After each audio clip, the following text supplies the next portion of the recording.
Salim who cried wolf. Once upon a time, there was a shepherd boy named Salim who lived in a village in one of the many beautiful valleys in northern Pakistan. Salim's village was located at the foothills of Pakistan's famous mountain range known as Karakoram. These mountains are very high and very bare with no vegetation whatsoever. But it is a very different scene in the valleys. There are fast-flowing rivers, like the Swat River, which runs from the snow-covered mountains to create beautiful waterfalls and lakes below. There is lush green grass, and in the springtime the ground is covered in brightly colored flowers, and hundreds upon hundreds of butterflies take to the air, creating a truly heavenly place. There was another village further up the valley where Salim's cousin lived. Looking down from that village, the trees and houses below appeared like little toys. Salim always enjoyed this scene whenever he visited his cousin, Hamza, and would often look for his own house in the village far below. The young boy marveled at how small and distant it all seemed. Salim's father, Ahmed, owned a small herd of goats which he would take out of the village for grazing early each morning. Salim often liked to accompany his father on these trips as there was no school in the small village. Salim's mother always made them a lunch of meat curry, chapatis and parathas, and a lovely milk drink called Lucy. She would wrap the lunch in a square of cloth and Salim would carry it with him to keep it safe until it was time to eat. Salim was a very active boy and would run around after the goats and keep them in check. His father was very pleased and thought that such training would make Salim a very good shepherd when the boy was older. At midday, Salim and his father would spread out a roll of cloth beneath the shade of a tree and sit down for their lunch. The young boy always enjoyed his paratha and his Lucy drink. When eating, both father and son would keep a watchful eye on the goats to make sure that none wandered away from the herd. They would always return home before sunset as there was no electricity in the village and they needed to eat their dinner before the night set in. Salim went to bed soon after his dinner because there was little to do in the dark, and also because he had to wake very early each morning to milk the goats before taking them out to graze. Salim enjoyed the lambing season when the goats and sheep gave birth to their kids and lambs. The young boy loved the little lambs and carried them around under his arm, imitating their tiny bleating sounds. Ma, ma, ma, ma. Hamza would often visit from the hills above. Then both boys would carry the lambs around and feed them soft food from their palms, and cuddle up close to them to stay warm whenever the weather turned cold. When Salim was older, his father gave him the responsibility of looking after the herd. Hamza often joined Salim and the two boys would get up early to milk the goats and then take the herd out of the village for grazing.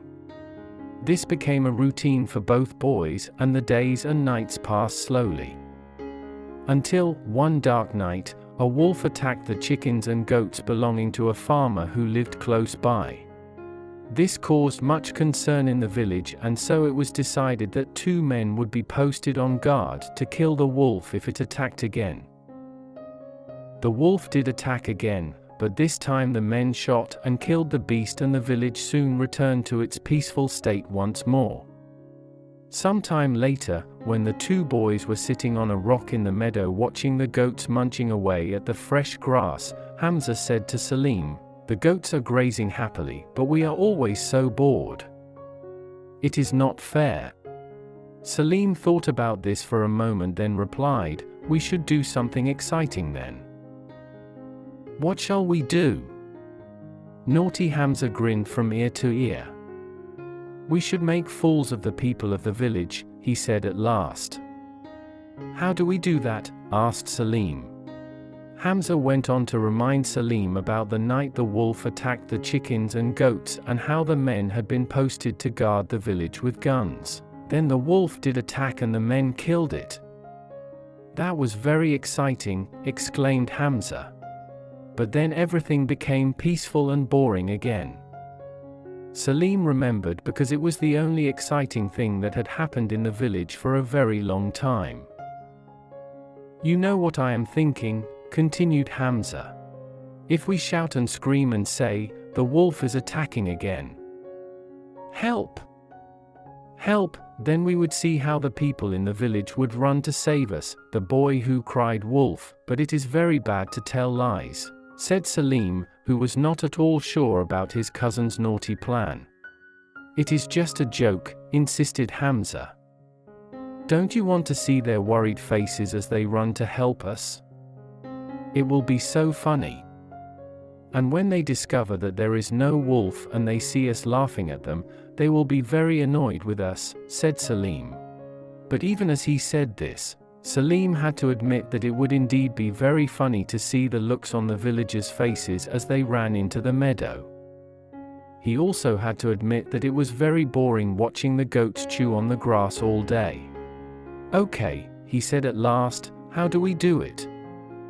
Hamza explained his plan, and the two boys found themselves laughing and rubbing their hands with glee at the thought of making fun of the unsuspecting villagers.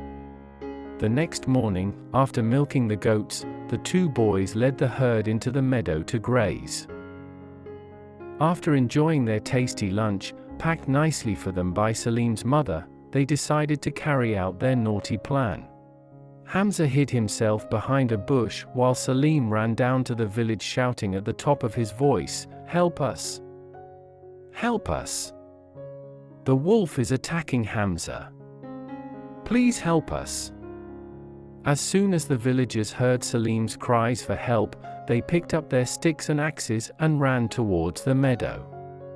"Where is the wolf?" asked one man. "How did he attack Hamza?" asked another. "Did the wolf drag him away like he did with my goats and chickens? Tell us, where is Hamza?" The villagers were very worried as they searched all about for the injured boy. It was then that Hamza jumped out from his hiding place. "Welcome. Thank you for coming," said the cheeky boy with a big grin upon his face, "but there is no wolf here. He ran away when I told him that the villagers were coming to kill him." Then Hamza fell to his knees and burst out laughing. When Salim saw the looks of concern and panic on the villagers' faces, he too burst out laughing and began rolling about in the grass. The villagers were very angry with the boys, and as they walked away from the meadow they promised to tell Salim's father about his son's wicked behavior. When Ahmed discovered what his son had done, he was very disappointed indeed. He dragged the two boys before the crowd of villagers and made them both apologize for their sneaky trick and promise never to do such a thing again. A few months passed and life returned to normal. But one day, as Hamza and Salim were tending to the goats in the meadow, a fierce wolf came around the hill and tried to drag one of the goats away. Hamza jumped to his feet and ran after the wolf to scare it away. But the fierce wolf simply dropped the goat and got a hold of Hamza's leg instead. Salim was terrified at the sight of his friend being dragged away by the wolf and quickly ran towards the village screaming, "People of the village, please come quickly. The wolf is dragging Hamza away. Please help us." One of the villagers said, "We are not going to be fooled again. Go back to your goats." "Please," cried Salim. "I am telling the truth. Come and help Hamza before it is too late." A kindly villager decided to take a look at the edge of the meadow, and there he saw Hamza with his leg trapped in the wolf's powerful jaws. "Salim is telling the truth," he cried. "Come help at once." The villagers grabbed their sticks and axes and ran to help poor Hamza. And when the wolf saw the crowd running towards him, he let go of the boy's leg and disappeared into the forest. Two men picked Hamza up by his shoulders and they all returned to the village. The boy's leg was very badly injured and he was in a great deal of pain. Salim was close to tears and asked the villagers, "Why did you not come sooner? Why did you not believe me?" A woman stepped forward. "You lied to us once before," she explained. "This is why we did not believe you. Do you see now why it is wrong to tell lies? You must never behave in such a way, for it causes mistrust." Salim looked at his injured cousin, and at the villagers who had saved the boy from the wolf, and he knew then that he would never tell a single lie ever again.